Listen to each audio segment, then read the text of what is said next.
পাপ অপরাধ এক জন্মের না, অনন্ত জন্মের। এগুলো কালো মেঘের মতো ভাবকে ঢেকে দিয়েছে, প্রেমকে ঢেকে দিয়েছে, ভগবানের অনুরাগকে ঢেকে দিয়েছে। এই মেঘগুলো সরানো দরকার। এই ভজনের দ্বারাই, কেবল সাধু সঙ্গ, হরিকথা, হরি ভজনের দ্বারাই কেবল এই মেঘ। ঝড় আসলে কি হয়? প্রবল ঝড়ে মেঘগুলো, তো যেদিন হরিনামের, হরিকথার, সাধু সঙ্গের প্লাবনের ঝড় আসবে, সেদিন এই অনর্থ নিবৃত্তি হয়ে যাবে, অনর্থ নিবৃত্তি হয়ে যাবে, হয়ে যায়। কিন্তু বিশ্বাস করি আমাদের সাধু সঙ্গে হরিকথা যে পাপ ক্ষয় হয়, অনর্থ নিবৃত্তি হয়, এটা আমাদের তো বিশ্বাস করা দরকার। এটি হয়। চন্দন ঘর্ষণ করলে ক্ষয় হবে তেমনি। তবে যদি আপনি নিজের সমীক্ষা করতে চান, আচ্ছা আপনি 2 বছর, 5 বছর, 10 বছর, 20 বছর ধরে সাধু সঙ্গ করছেন, আপনার পাপ ক্ষয় হয়েছে কিনা বুঝবার একটা উপায় বলি। আপনার অপরাধ বোধ, পাপ বোধ ক্ষয় হয়েছে কিনা বলি। সেটা হলো, আগে মানুষকে কষ্ট দিয়ে মনে হতো ভালোই করেছি, এটাই উচিত ছিল, কিন্তু এখন কষ্ট দেওয়ার পরে কিছুক্ষণ পর বিবেকের দংশ নয়, এমনটা না করাই ভালো ছিল। যদি অনুশোচনা আসে, কারো বড় কথা বলে অপমান করে যদি চিত্তে অনুশোচনা আসে, যদি কোনো অন্যায় কর্ম করতে গেলে বিবেকটা 10 বার ভেবে ওঠে, জানবেন কাজ হয়েছে, সাধুসঙ্গ বৃথা যায়নি, সাধুসঙ্গে ব্যর্থ হয়নি। তবে অনেক জন্মের আবর্জনাকে তো একসময়, এই বিল্ডিংটা যদি ভাঙা হয় একদিনেই কি এরা সবকিছু পরিষ্কার করা যাবে? অনেক জন্মের জমানো তো তবে যাচ্ছে।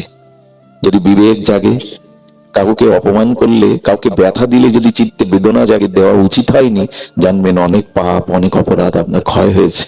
সাধু সঙ্গের দ্বারা ক্ষয় কিন্তু হচ্ছে, অনেকটা বোঝা যায় না।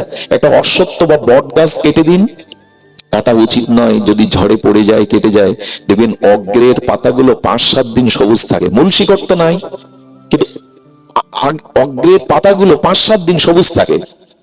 তেমনি যেটুকু দেখছেন, একবার বিজয় কৃষ্ণ গোস্বামীর এক শিষ্য দীক্ষা নেওয়ার পরে তার জীবনে আরো পাপ বেড়ে গেল।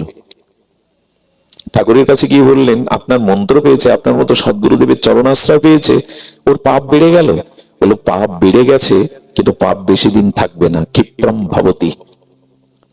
বলছেন সাধুর এব সামন্তব্যম, ওর খুব দ্রুত চিত্ত শোধন হয়ে যায়। বলে পাপগুলো যে দেখা যাচ্ছে সাক্ষাৎ।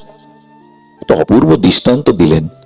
জঙ্গলের পাশে এক কাঠুরিয়ার বাস, বনে কাঠ কেটেই তার জীবিকা নির্বাহ হয়, কিন্তু বনের গভীরে যান না। বাঘ, ভাল্লুক, হিংস্র সাপাত সংকুল জন্তু জানোয়ার আছে তো, বাইরে শূকর দেখতে পান, বানর দেখতে পান, মাঝে মাঝে হরিণ দেখতে পান, বাঘ দেখতে পান না, হিংস্র জন্তুগুলো দেখতে পান না। হঠাৎ করে একদিন দেখছে যে গভীর জঙ্গল থেকে সব ছুটে ছুটে বেরিয়ে আসছে বাঘগুলো, ভাল্লুকগুলো। বলে, বারে আজ বেরিয়ে আসছে কেন? এদের তো কখনো দেখি না, আজকে দেখতে পাচ্ছি কেন? একজন বললে, দেখার কারণ হলো জঙ্গলে আগুন লেগেছে, ওই আগুনের তাপে ওরা সব বাইরে বেরিয়ে আসছে। বিজয় কৃষ্ণ গোস্বামী বললেন, ও হৃদয় হরি নামের গুরুদেবের কৃপার আগুন লেগেছে, তাই যে পাপগুলো ছিল ওগুলো বেরিয়ে আসছে, এই জন্য তোরা দেখতে পাচ্ছিস। অচিরেই ও শুদ্ধ হয়ে যাবে, অচিরেই ওর চিত্ত শুদ্ধ হয়ে যাবে। মাঝে মাঝে দেখবেন সাধু সঙ্গ করেন, দীক্ষা নিয়েছেন, অথচ পাপ বোধটা মাঝে মাঝে খুব জেগে যায়। ভয় পাবেন না, ওগুলো বেরিয়ে যাওয়ার। আচ্ছা, ঘরের মধ্যে যে ব্যক্তি ছিল আপনি দেখতে পাচ্ছেন না, কখন দেখতে পাবেন? যখন দরজা দিয়ে বেরিয়ে যাবে। ভয় পাবেন না। মাঝে মাঝে পাপ, মাঝে মাঝে অপরাধ বোধ গুলো জাগতে পারে, সেই সময় নামের আশ্রয় নেবেন। আমি একটা কথা বলি, মনে কখনো যদি কোনো কাম, পাপ এই বোধ জাগে, রাধারানীকে ডাকার দরকার নেই, গোবিন্দকেও ডাকার দরকার নেই, সব কাজে ওদের দিকে লাভ নেই। কোন শুদ্ধ মহাপুরুষ বা ভক্তকে স্মরণ করবেন, যারা নামনিষ্ঠ, যারা আচরণ নিষ্ঠ, শুদ্ধ হৃদয় ভক্ত, ওদের স্মরণ করবেন। কেমন হবে জানেন? ওই দুগ্ধটা বর্তন হয়ে উদলে পড়ে যায় না মা কড়াই থেকে, 2-4 ফোঁটা জলের ছিটে দিলে কি হয়? ওই আগুনের তাপে দুগ্ধপত্তন, দুগ্ধটা স্মিত হয়ে যায়। তেমনি কোন সৎ সাধুরকে স্মরণ করবেন, দেখবেন কাম ভাবটা, ওই যে মনের অপরাধ বোধটা চলে যাবে। ওদের একটা শক্তি আছে।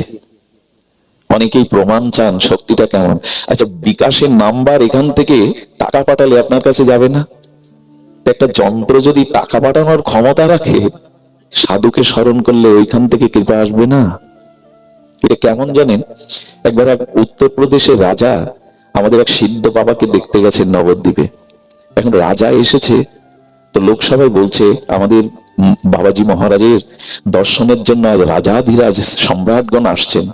রাজা আসার সাথে সাথে সাধু বাবা কি করেছে জানেন? হাতে একটা পাঁচু নিয়ে যা যা বেরিয়ে যা বেরিয়ে যা তাড়াচ্ছে। যে রাজার এটা সহ্য হয়? আমি এলাম, পাঁচুনি তেড়ে আমাকে তাড়াতে আসলেন। উনি খুব কষ্ট পেয়ে অপমান বোধ করে চলে গেলেন। ওনার শিষ্যদের বললেন, এই ব্যবহারটা কি ওনার উচিত হয়েছে? উনি হেসে বললেন, আমি রাজাকে তাড়াইনি, ছাগল তাড়িয়েছি। বলি, তার মানে ওখানে তো কোনো ছাগল ছিল না? এখানে না, আমার হাতে রোপণ করা রাধা মাধবের তুলসী একটি বৃক্ষ ভক্তি দেবীকে রচনা করেছিলাম, ওটা ছাগলে এসে মুড়িয়ে দিচ্ছিল বৃন্দাবনে, তাই তো এখান থেকে তাড়িয়ে দিলাম। এটা হবে তো? নবদ্বীপ থেকে বৃন্দাবনের ছাগল মুড়িয়ে দিচ্ছে তুলসী গাছ, এখান থেকে তারা ওদের পক্ষে সম্ভব? রাজা এইটা পরীক্ষা করবার জন্য ওই সময় বৃন্দাবনে লোক পাঠালেন, ঠিক অমুক সময়ে অমুক স্থানে দেখো তো কোনো ছাগল তুলসী গাছটা মুড়িয়ে দিয়েছে কিনা। দুধ পাঠিয়ে জানলেন টুকু একই সময়ে ছাগল এসে তুলসী গাছটা মুড়িয়ে দিয়েছে। চরণে এসে পড়ে বললেন, ধন্য আপনাদের দূরদৃষ্টি, এটা ওরা পারে, এটা ওরা পারে। আপনার আমার থেকে পাখির দৃষ্টি অনেক দূরে যায়, জানেন তো?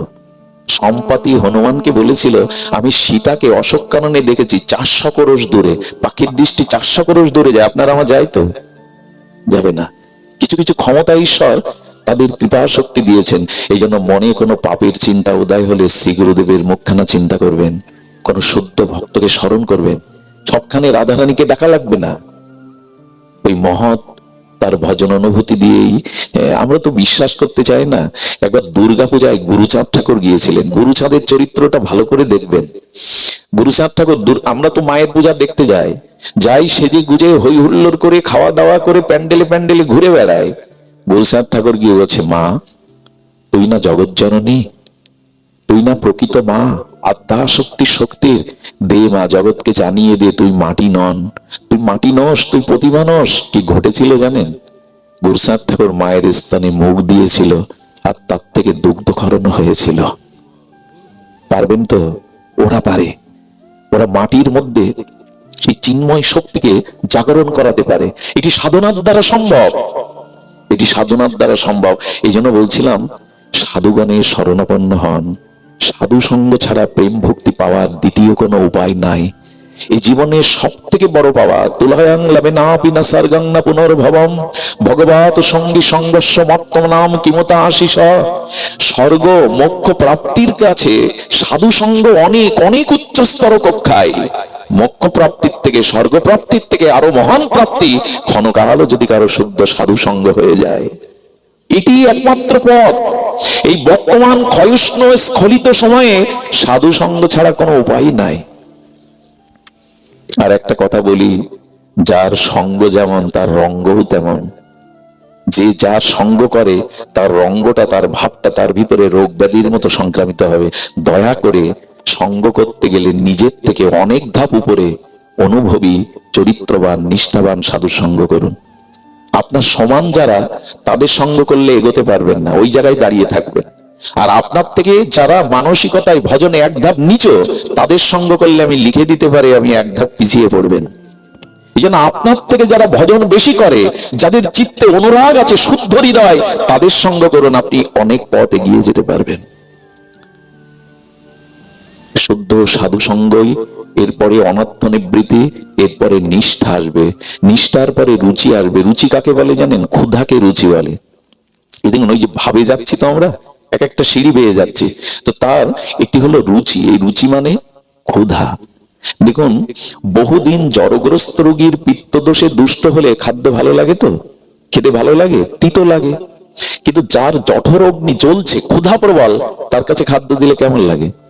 আচ্ছা, এখানে খাদ্যর কি পার্থক্য আছে না দুই ব্যক্তির রুচির পার্থক্য?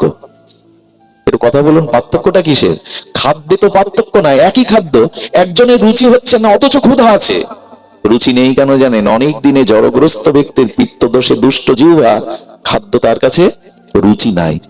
যখনই দেখবেন হরিকথাতে ঘুম পাচ্ছে, ভগবানের কথায় চোখে জল আসে না, ভগবানের কথা শুনে হৃদয়টা গলে না, তখন জানবেন আপনার রুচি নেই। অনেক জন্ম এই অপরাধে পাপে রুচি আসেনি এখনো। ক্ষুধার্ত ব্যক্তির সামনে খাদ্য আস্বাদ্য খাদ্য দিলে সে রুচিতেই খায়, ক্ষুধাতেই খায়। আরো দাও আরো দাও। তেমনি ভগবানের নাম, ভগবানের কথা, সাধু সঙ্গ আরো যেন পায়, আরো যেন পায়, নিত্য নিরন্তর যেন পায়। এই ভাব যখনই আসবে জানবেন আপনার রুচি এসেছে, রুচি এসেছে। এই রুচির আজ বড় অভাব, এই রুচির আজ বড় অভাব। নামে রুচি, মহাপ্রভু বলেছেন নামে যেন রুচি আসে। রুচি মানে ক্ষুধা, আরো নিত্য নিরন্তর যত পান করা যায় নিত্য নিরন্তর যেন ক্ষুধা আরো বেড়ে যায়। এটা আশ্চর্য দেয়, 3 বেলা ভোজন করতে অরুচি আসে না আমাদের। ভোজন করতে অরুচি আসে কেন? এর মধ্যে এমন কেউ নাই, আজকে কোনো উপবাস না, এমন কেউ নাই যে আমরা 2 বেলা আহার করিনি। আহার করি 3 বেলা, মানে ভোজন করি 3 বেলা, ভোজন 1 বেলাও করি না কেন? বলে রুচির অভাব, ক্ষুধা নাই।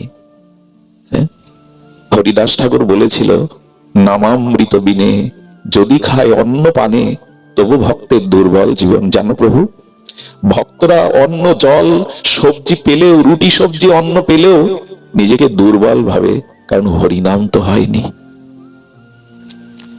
অন্নামৃত পেলে, অন্ন অমৃত পেলে তবু ভক্ত দুর্বল মনে করে, কারণ নামামৃত তো পান হয়নি, আত্মার খাদ্য তো দেয়া হয়নি। এরে বলে রুচি, আত্মার খাদ্য তো দেয়া হয়নি। এই জন্য আত্মা যে না খেয়ে খেয়ে শুকিয়ে মরতে বসেছে, কঙ্কাল হতে বসেছে, তাকে দিবেন না খাদ্য? এই হরিনাম হরি কথাই হলো আত্মার খাদ্য, যেটা এখন দিচ্ছেন আপনারা।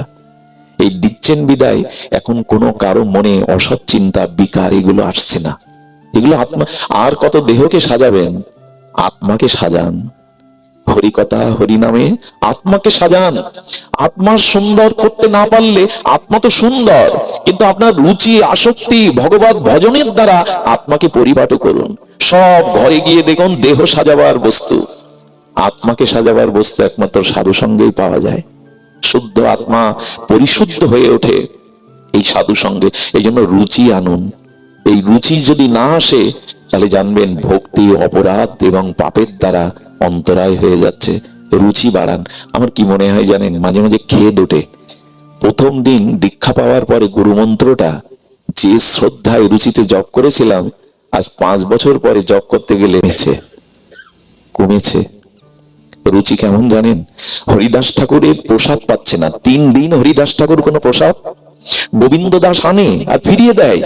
মহাপ্রভু এসে বলছে, হরিদাস তোমার শরীর সুস্থ তো?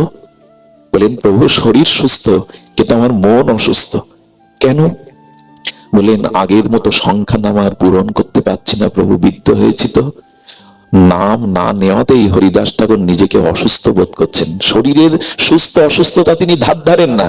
তিনি বললেন, আগের মতো আর নাম সংখ্যা নাম পূরণ করতে পারছি না প্রভু। এই দিনই জগৎকে হরিদাস জানালো, শরীরের অসুস্থতা প্রকৃত অসুস্থতা নয়, ভগবানকে ভজন না করতে পারাই হলো অসুস্থতা।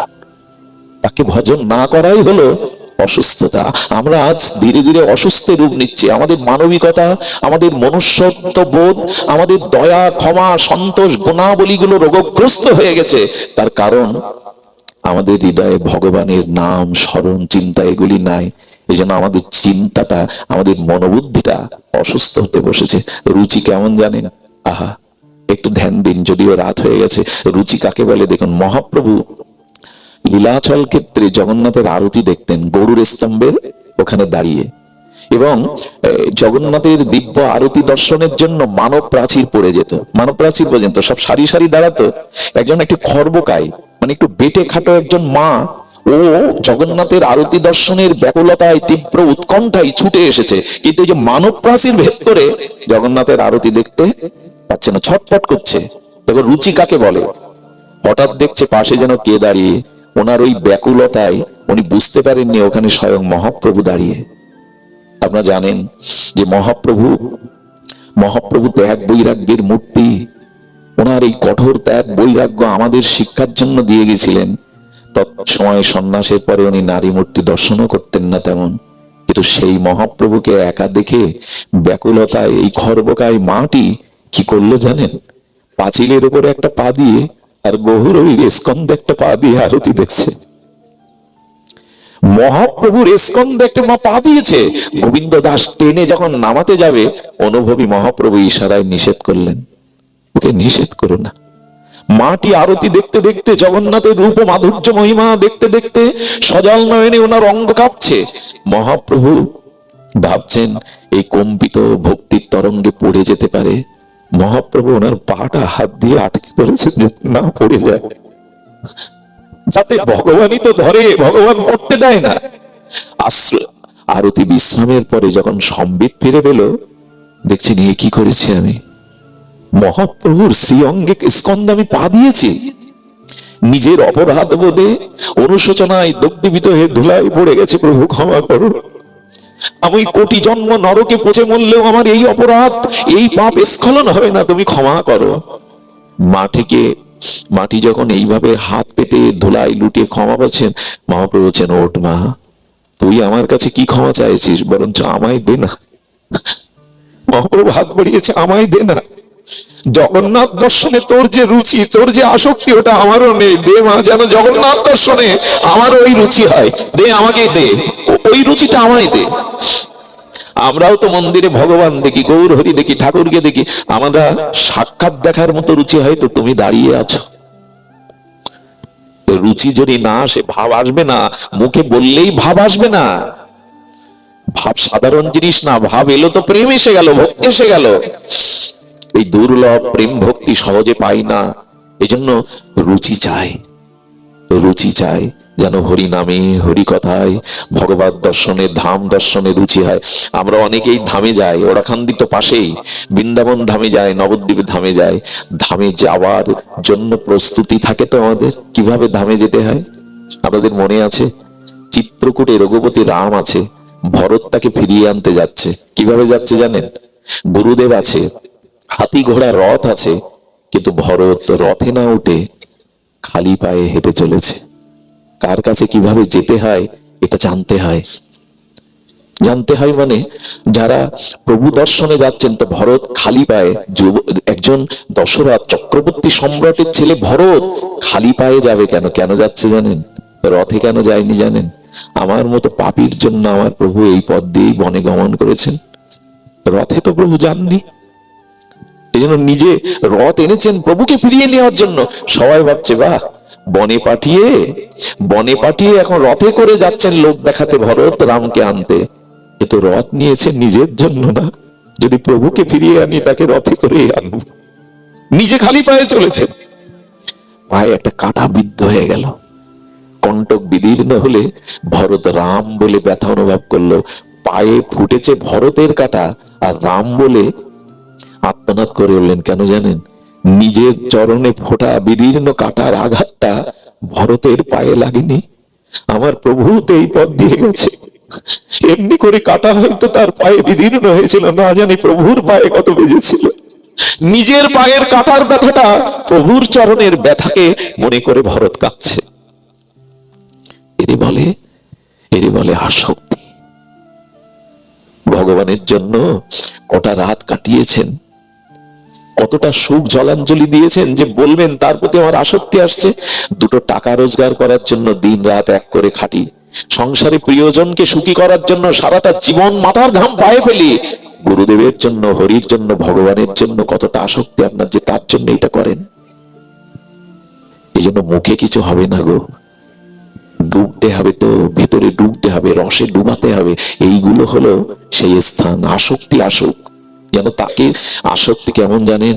আহা, কোন দুগ্ধপোষ্য মায়ের দুগ্ধ পান করা শিশু সন্তান যদি মা না থাকে কি হয় জানেন? যখন কাঁদতে থাকে চিৎকার করে, অন্য মায়েরা, তাদের হৃদয়ে তো দয়া আছে, বাৎসল্য আছে, অন্য মায়েরা এনে কোলে নেয়, কিন্তু কান্না থামে কি? কেন থামে না? তারও তো বুক আছে, তার বুকের স্থানে দুগ্ধ আছে, থামে না কেন জানেন? কোলে উঠেই বুঝতে পারে তোমার গর্ভধারিণী মা নয়, এটা আমার মা।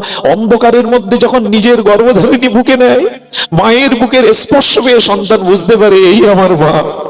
কান্না থেমে যায়। যতক্ষণ মাকে না পায় ততক্ষণ তার কান্না থামে না। এই হলো আসক্তি। তার কোলে না উঠলে, তার চরণে না গেলে জীবন ব্যর্থ, ব্যথা বুঝবে না। এই আসক্তিটা জাগান, আসক্তিটা জাগান। কবে রাধারানীর চরণকে এইভাবে আসক্তিতে, আমি এক মা শিক্ষিকা, তিনি কি করে জানেন? স্কুলে যাওয়ার আগে তার বিগ্রহকে, রাধা মাধবকে আবার পথ থেকে এসে দেখে যায়, 2-3 বার এসে দেখে যায়। এরই নাম আর একবার দেখি না তার মুখবদনটা, আর একবার দেখি না। ঠাকুরের বিগ্রহগুলো, ছবিগুলো ঠাকুর ঘরে রেখেছি, জাল পড়ে গেছে ঠাকুরের বিগ্রহগুলোতে, মাকড়সার জাল পড়ে গেছে। একে আসক্তি বলে না। সন্তানের মুখে ধুলা লাগলে মা এসে মুছিয়ে দেয়। যেদিন ওরকম মনে হবে আমার ঘরে সাক্ষাৎ ঠাকুর আছেন। আসক্তি দরকার, আসক্তি দরকার। আমরা ভাবে এসেছিলাম, সংসারের থেকেও যদি কারো ভাবের উদয় হয়, এই ভাব কেমন জানেন? আমি এই কথা বলতে গিয়ে অনেকবার দুর্বল হয়ে পড়ি, কণ্ঠরুদ্ধ হয়ে যায়, বলবার ভাষা হারিয়ে ফেলি। ভাবটাকে বোঝানোর একটা দৃষ্টান্ত আমি রাধাকুণ্ডে শুনেছিলাম, আপনাদের একটু সেই পরশটা দিয়ে দিই, যদি হৃদয় দিয়ে অনুভব করতে পারেন। ভাব কেমন জানেন? এক দম্পতির সন্তান হয় না, 12টা বছর দেবতার মন্দিরে মন্দিরে মন্দিরে দেবতার আরাধনায়, ভগবানের আরাধনায় মাথা খুঁড়ে 12 বছর পর একটা সন্তান পেয়েছে। 12 বছর পরে বলুন তো, সেই হারানো না পাওয়া মানিক পেলে মায়ের কতটা মমতা আসে। ছেলেটা ধীরে ধীরে 4 বছরে পদার্পণ করলো, সব বুঝতে শিখেছে। এই 4টি বছরে মার মনে তার এই ছোট্ট গোপালের জন্য প্রীতি, আনন্দ, জীবনে আর কিছু তার অপূর্ণতা নেই। ওকে পেয়েই সব পাওয়া হয়ে গেছে এই মায়ের। তার মধুর মা ডাক, তার মৃদুমেন্দু ছোট ছোট চরণে চড়ে বেড়ানো, তার হাস্য, সবকিছু মায়ের মনে যেন ধ্যানের মতো লেগে রয়েছে। কিন্তু কালের করাল ঘাতে মৃত্যু এসে সন্তানকে নিয়ে গেল। আচ্ছা, যখন সন্তানটা মারা গেল, 4-5টা দিন ওই মায়ের কি দশা হয় একবার কল্পনা করেছেন? কি দশা হয় জানেন? চোখ থেকে জল ফোরায় না। ওই মাকে যদি এক বালতি জল দিয়ে মাথায় দিয়ে দেন, তবে জলটা আগুনে দিলে যেমন পুড়ে যায়, ওই মাথার শোকের তাপে জলটা সঙ্গে সঙ্গে শুকিয়ে যায়। নিজের বসনের ঠিক নাই। পাড়া প্রতিবেশিনী কেউ যদি একটু দুধ তার গালে দিতে যায়, গালসি দিয়ে পড়ে যায়। কি করে জানেন?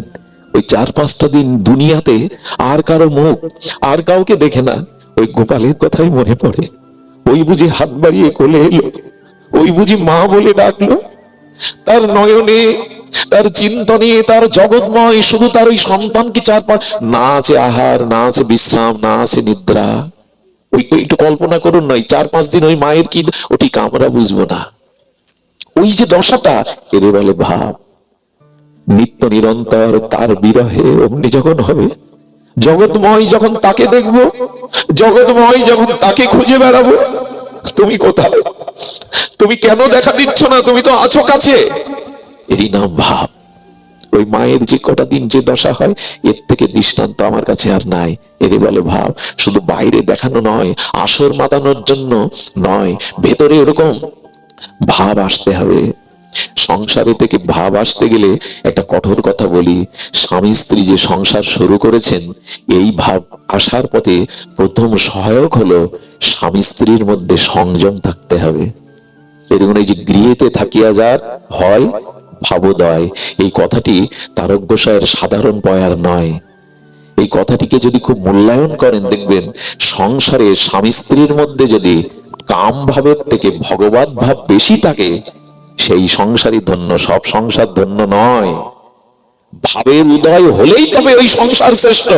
আর যদি কামের উদয় হয়, ওই বুলি বলে আওড়ানো যাবে না যে সংসার ধর্ম শ্রেষ্ঠ। কার সংসার ধর্ম শ্রেষ্ঠ? যেখানে কামের উদয় নাই, ভাবের উদয় আছে, প্রেমের উদয় আছে। কাম তো সবকিছুকে গ্রাস করে নেয়, কাম সবকিছুকে শেষ করে নেয়। যে স্বামী স্ত্রী বিছানায় বসে 2 ঘন্টা হরি কথা আলোচনা করে, এদের দ্বারা ভাব সম্ভব, এদের দ্বারা সম্ভব। স্বামী স্ত্রী বিছানায় বসে যদি সাংসারিক কথা, কামনা বাসনার কথা না বলে হরি কথাতে কাটাতে পারে 1-2 ঘন্টা, তখনই সম্ভব। বিয়ে কথা আজ কাকে বলবেন? সংসারগুলোকে আমরা ভোগের নরক তৈরি করে ফেলেছি। ত্যাগ নাই, প্রেম নাই, নরক করেছি ভোগের দ্বারা। যেখানে ভোগ আছে না, ওখানে ভাব আসে না, ভাব আসা সম্ভব না। এই জন্য পর স্ত্রীর প্রতি মাতৃ আজ্ঞা, দাদা সজ্ঞার একটা আজ্ঞা আসে না। খুব তো আমরা নাচা গাওয়া করি, এই আজ্ঞাগুলোকে ফলো করি তো, যে পর স্ত্রীকে মাতৃজ্ঞানকে, যখন দাদা সজ্ঞা আপনার চরিত্রগত হবে। আমি জানি না, আমার আলোচনার একটা বিষয়বস্তু মনে করেছিলাম, কিন্তু এটা তো ধামের বাতাস লাগছে, এই জন্য বারবার ঠাকুরের কথা আসছে। আমি কোনো মহাপুরুষের নিন্দা আমার জ্ঞান তো কখনো করি না, কারণ করা উচিত নয়। এই জন্য কেন জানি না আমার সামনে অন্য একটা বিষয় খোলা, কিন্তু কেন জানি না উনি ওই যে পাঠ করলেন, গৃহেতে থাকিয়া যার হয় ভাবদায়, ওই শব্দটা আমার বুকে বিঁধে গেল বর্ষির মতো। তো এই ভাব কখন আসবে? বিবাহোত্তর জীবনে স্বামী স্ত্রীর মধ্যে যদি ভজন থাকে, বিছানায় যদি স্বামী স্ত্রী কৃষ্ণ কথার আলোপনে কাটায়, তবে জানবেন ওখানে ভাব আসবার সময় হয়েছে, ওই সংসার সার্থক হতে চলেছে। কিন্তু আমরা তো সেই শিক্ষা নেইনি, আমরা তো সেই পথে যাই না। অভিশপ্ত কাম আমাদের কামকে আগুন বলা হয়, সব পুড়িয়ে দেয়, সব পুড়িয়ে দেয়। দেহের ভেতরে যদি না যেতে পারেন, আত্মার অমন যদি না হয়, তবে দেহের শুধু সন্তান, সুসন্তান তপস্যার দ্বারা উৎপাদনের জন্যই। দেখুন আমাদের ধর্মে স্ত্রীকে কি বলে জানো মা? তোমরা জানো, কিন্তু তোমাদের আবার বলছি, স্ত্রীকে বলে ধর্মপত্নী। আমাদের বেদের ভাষায় স্ত্রীকে কি বলে? কোথাও পেয়েছেন স্ত্রীকে কামপত্নী বলা হয়? স্ত্রী স্বামীর ধর্ম কাজে সহায়তা করে তাকে যুগল চরণে পৌঁছে দেবে, এই দায়িত্ব নিয়েছে বলে সে ধর্মপত্নী, কামপত্নী নয়। স্ত্রী জাতি জগতে দুই প্রকার। স্ত্রী জাতি জগতে বিদ্যারূপ স্ত্রী আর অবিদ্যারূপ স্ত্রী। যারা নিজের রূপ যৌবন ভোগ বিলাসে স্বামীকে নিচে টেনে নামায়, ভগবত ভজন হতে, যুগল চরণ হতে নিজের রূপ যৌবনে ভোগের দিকে টেনে নামায়, এরা অবিদ্যারূপ স্ত্রী। আর যারা স্বামীর সহমর্মিতা, ধর্মের অর্ধাঙ্গিনী হয়ে দুজনে মিলে ভগবত চরণের দিকে স্বামীকে এগিয়ে দেয়, ভোগের দিকে না, ত্যাগের দিকে, ভজনের দিকে, এরা বিদ্যারূপ স্ত্রী। একটি পুরুষের জীবনে রাজ্য লাভ করাও যত বড় লাভ না, এ জাতীয় সহধর্মিনী ধর্ম সহায়িকা স্ত্রী পাওয়া একটা পুরুষের জীবনে সব থেকে বড় পাওয়া। পুরুষের সম্পদ হলো এমন একটা স্ত্রী পাওয়া। রামকৃষ্ণ পরমহংসদেব হতে পারতেন না মা শারদা পাশে না থাকলে। আমরা গোবিন্দকে মদন মোহন বলতে পারতাম না রাধারানী পাবে না থাকলে। আমরা মহাপ্রভুকে গম্ভীর গাম্ভীরায় পেতাম না বিষ্ণুপ্রিয়া দেবী না থাকলে। শক্তি দরকার, তবেই তো তুমি শক্তিমান। স্ত্রীকে ভোগের বস্তু যে পুরুষ মনে করে, ইহকালে কেন কোটি জন্মেও তাদের কাছে কিছু পাওয়ার ভজন কেন, এ জগতেও সে কিছু পুরুষার্থ পাবে না। এই জন্য স্ত্রীকে ভোগের বস্তু না মনে করে তাকে ধর্মের সহমর্মিতা মনে করুন। ধর্মপত্নী বলা হয়, কামপত্নী বলা হয় না মায়েদের। তবে তবে এই জন্য চাই সদ্গুরুদেবের চরণাশ্রয়, সাধু সঙ্গ, নিত্য নিরন্তর ভজনে রত থাকা। ছোট্ট একটা লীলা বলেই আজ পাঠ সমাপ্ত করি। গতকাল সেই আসাম সীমান্ত প্রায় শ্রীমঙ্গলের শেষ সীমানায় কোমলগঞ্জে 3 জায়গায় পাঠ করে বাড়ি ফিরেছি সকাল 8টায়। সারাদিন আবার নিজের বাণিজ্যালয়ে কর্ম, আবার এই ছুটে আসা। কি করে বেঁচে আছি জানি না, হয়তো আপনাদের দৃষ্টিতেই।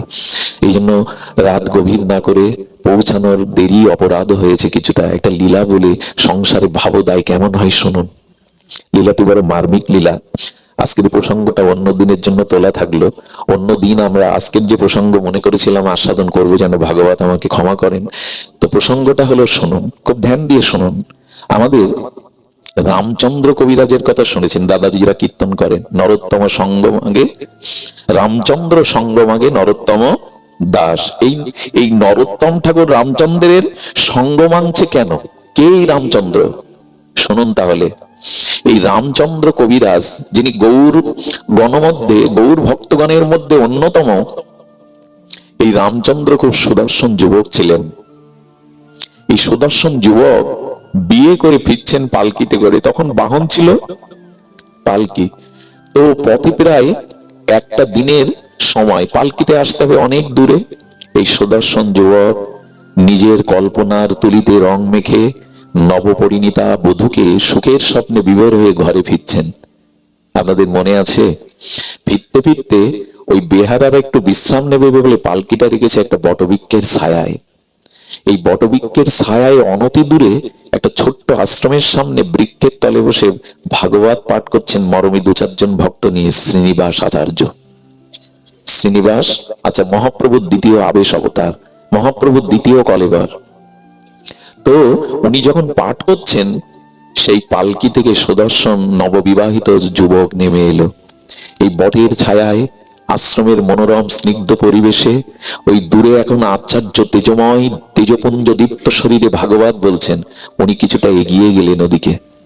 এগিয়ে যেতে যেতে প্রভুপাদ হঠাৎ করে ওর ওই সুদর্শন যুবককে দেখে বলছে, ভক্তদের দেখ দেখ, এত সুন্দর সম্পদটা ও আজ কামনায় বিসর্জন দিতে চলেছে। যদি এই সম্পদটা কৃষ্ণ সেবায় লাগতো।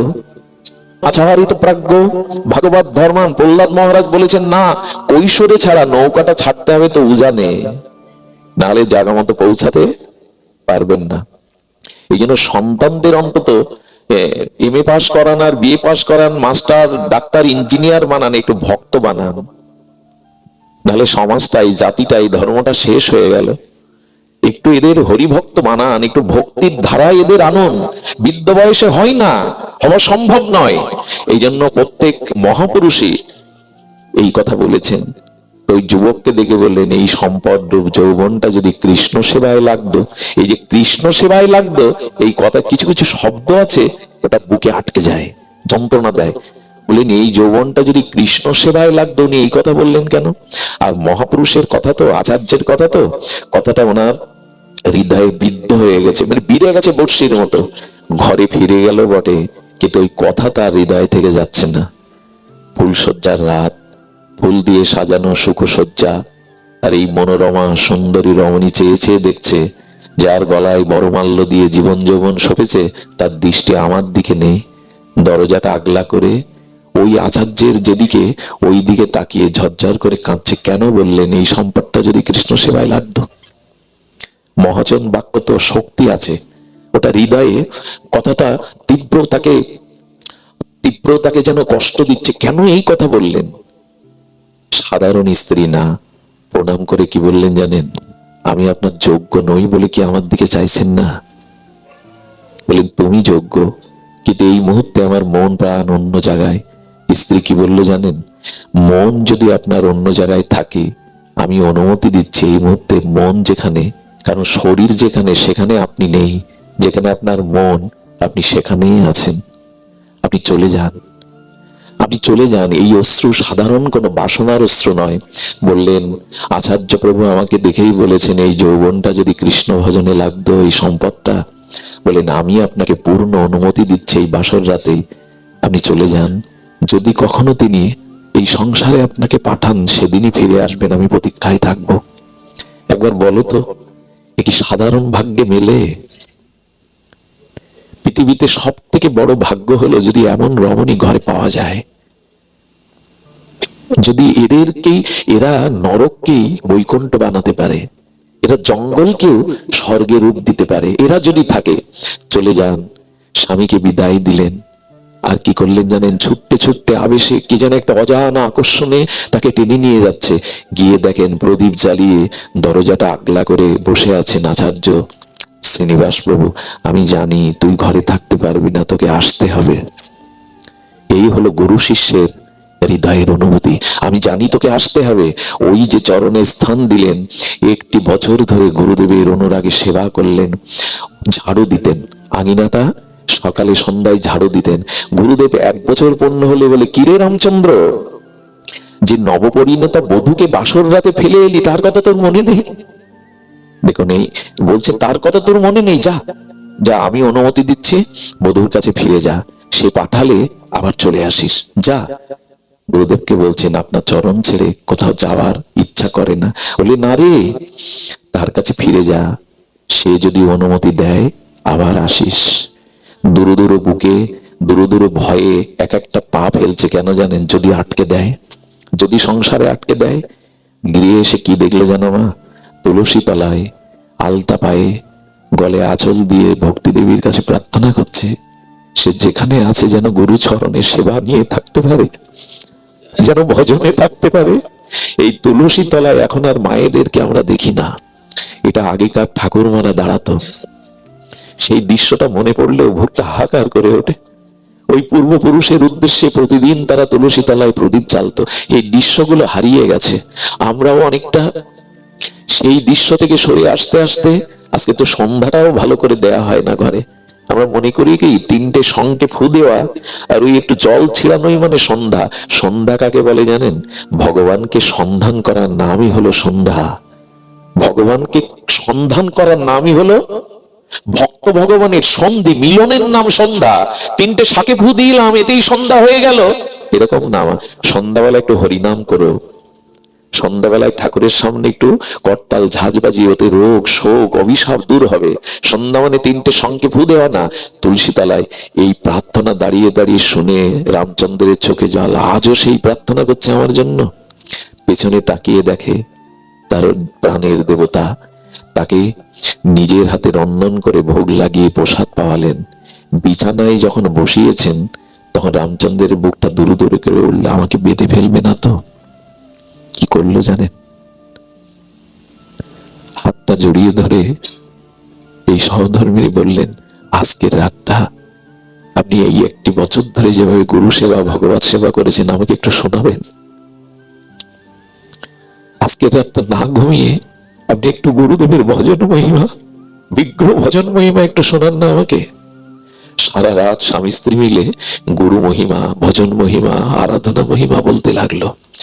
যখন পাখির কলকুঞ্জনে ভোর হয়েছে তখন তাড়াতাড়ি বলছেন, আমাকে বিদায় দাও, আঙিনাটা ঝাড়ু দেওয়ার সেবা আমার, ওটা আমি আর কাউকে ভাগ দেব না। যাওয়ার আগে প্রণাম করার সাথে সাথে দুজন দুজনকে ভক্ত বেশে আলিঙ্গন করলো। ভক্ত আবেশে, ওখানে কাম নাই, ওখানে দেহ বিষয় নাই। যখন আলিঙ্গন করেছে মায়ের ললাটের রক্তিম সিঁদুর ওনার মুখে লেগে গেছে। রামচন্দ্র ছুটতে ছুটতে এসে ঝাড়ুটা যখন নিতে যাবে দেখছে, দেখছে ঠাকুর নরোত্তম ওর কাজটা করছে, ঝাড়ু দিচ্ছে। নরোত্তমকে কি বললেন, এই সেবাটা আমার, আমায় দাও ঝাড়ু।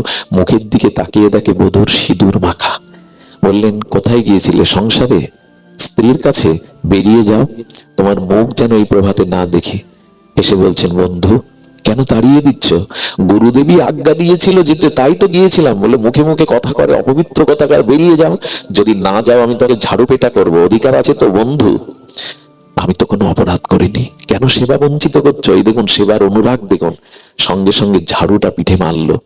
বেরিয়ে যাও, তোমার মতো অপবিত্রের মুখ কেন এই আশ্রম অঙ্গনে এসেছো? নদীর ধারে গিয়ে কাঁদছে আর বলছে, গুরুদেব কেউ না জানুক, তুমি তো জানো আমি শুদ্ধ, আমি অপবিত্র নই, তুমি তো জানো গুরুদেব। তবে আমিও মান করে থাকলাম, তুমি না ডাকলে আমি তোমার চরণে যাব না, এখানেই বসে মরে পড়ে থাকবো।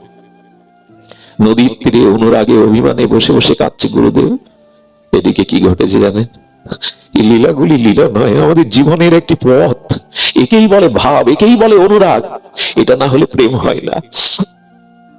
রামচন্দ্র বসে বসে গঙ্গার তীরে কাঁদছে। এদিকে নরোত্তম শ্রী গুরুদেবকে স্নান করাবে বলে ডাকতে গেছে, গুরুদেব উঠুন, স্নানের সময় হয়েছে। বলে আমাকে ডেকো না, গায়ে বড় ব্যথা। যেই না গায়ে হাত দিয়েছে গুরুদেব, উফ, ব্যথা অনুভব করে বলছে, গায়ে হাত দিও না। চাদরটা সরিয়ে দেখে ঝাঁটার দাগগুলো গুরুদেবের গায়ে। প্রভু কে আপনাকে আঘাত করলো? একটু আগে তো তুই মারলি ঝাড়ু দিয়ে। আমি মেরেছি তো ওকে, সিঁদুর মেখে আশ্রম। আরে তুই জানিস না ও কে? সারা রাত ধরে ও ভক্ত আবেশে হরি কথা বলে কাটিয়েছে। ওটা প্রেমের অনুরাগের সিঁদুর, অপবিত্রতার চিহ্ন নয়। সর্বস্ব আমাকে দিয়েছে। এই হলো গুরু শিষ্য। মানল একজনকে, ফুটে উঠেছে অন্যের গায়ে। গুরুদেবের এই ব্যথায় নরোত্তম ঠাকুর, আমি গুরুকে ঝাঁটাপেটা করলাম। ওর চরণে গিয়ে বলেছে, এই জন্য তো নরোত্তম বলছে, যেন যদি কোনো জন্ম হয় আবার যেন রামচন্দ্রের মতো সখা পায়, আবার যেন তার মতো ভজন বন্ধু পায়। রামচন্দ্র সঙ্গ মাগে নরোত্তম দাস, জন্মে জন্মে যেন। এই জন্য জীবনে একজন ভালো ভগবত ভক্তের সঙ্গ পাওয়াটা খুব দুর্লভ, খুবই দুর্লভ। শুধু জীবনে একজন ভালো ভগবত সঙ্গ রাখুন, সে আপনাকে পিছনে টেনে ধরবে না, এগিয়ে নিয়ে যাবে। শুধু নরোত্তম ঠাকুর গিয়ে চরণে পড়েছে, ওকে ফিরিয়ে এনে গুরুদেবের বুকে দিয়ে দিলেন। কিন্তু নিজে কি করলেন জানেন? এই হাতে গুরুদেবকে আমি আঘাত করেছি, এই হাত আমি রাখবো না। সন্ধ্যায় ঘরে দৌড় দিয়ে আগুন জ্বালিয়েছে, এই হাত আমি পোড়াবো। যে হাত দিয়ে গুরুদেবের শ্রীঅঙ্গে আমি ব্যথা দিয়েছি, এই হাত পোড়াবো। যেই না আগুন জ্বেলে হাত আগুনে দিতে যাবে, দুয়ারের এপার থেকে গুরুদেব বলছেন, আমি আর এদেশে থাকবো না, আমি আর এদেশে থাকবো না, এদেশে বিচার নেই, এদেশে সকালে একজন ঝাড়ু মারে, রাতে একজন হাত পড়ায়, ওরে তোর হাত পড়লে যে আমার হাত পড়বে, এদেশে বিচার নেই, এদেশে আমি থাকবো না। যেই বলেছেন দরজা খুলে দিয়ে চরণে, ওরে তোর হাত পড়ালে যে আমার হাত পড়বে। যদি গুরুগত প্রাণ হতে পারেন না, দুই প্রাণ এক করতে পারেন, তখন এটি হয়। এই হলো ভাবের সংসার। স্ত্রীকে যদি কামের পত্নী না সাজিয়ে ধর্মপত্নী করতে পারেন, আরাধনার বিষয়বস্তু করতে পারেন, তবে গৃহই হবে বৈকুণ্ঠ, গৃহই হবে আশ্রম। আর এই কথাই বলেছেন, গৃহেতে থাকিয়া যার হয় ভাবোদয়, সেই সে পরম সাধু জানিও নিশ্চয়। আজ এইটুকুই। আমাদের ডাক্তার অরুণ বাবু, আমার স্ত্রীর এক সময় একটা অপারেশনের প্রয়োজন হয়ে দাঁড়ায়, উনি ওনার পিতার মতো পাশে থেকে সেদিন ওনাকে যে সেবা করেছিলেন, আমি এটা ভুলতে পারবো না। তো তার পরিবারের সকলের ভক্তি, প্রেম ভক্তি লাভ হোক এই প্রার্থনা করি। তার পরিবারের সকলেই যেন স্বাস্থ্য সুস্বাস্থ্যের অধিকারী হয়ে ভগবত পথে এগিয়ে যায়। বাকি অনুষ্ঠান মালাগুলো সুসম্পন্ন হোক। আর আপনাদের চরণে আমি ঋণী। এই জীবাধমের নরকের কীটের জন্য কোথা থেকে আপনারা দূর থেকে আসেন, এই শীতে জন্মে জন্ম যেন আপনাদের চরণেই বাস করতে পারি, আপনাদের সান্নিধ্যেই থাকতে পারি, এই প্রার্থনা জানিয়ে আজকের মতো হরিকথা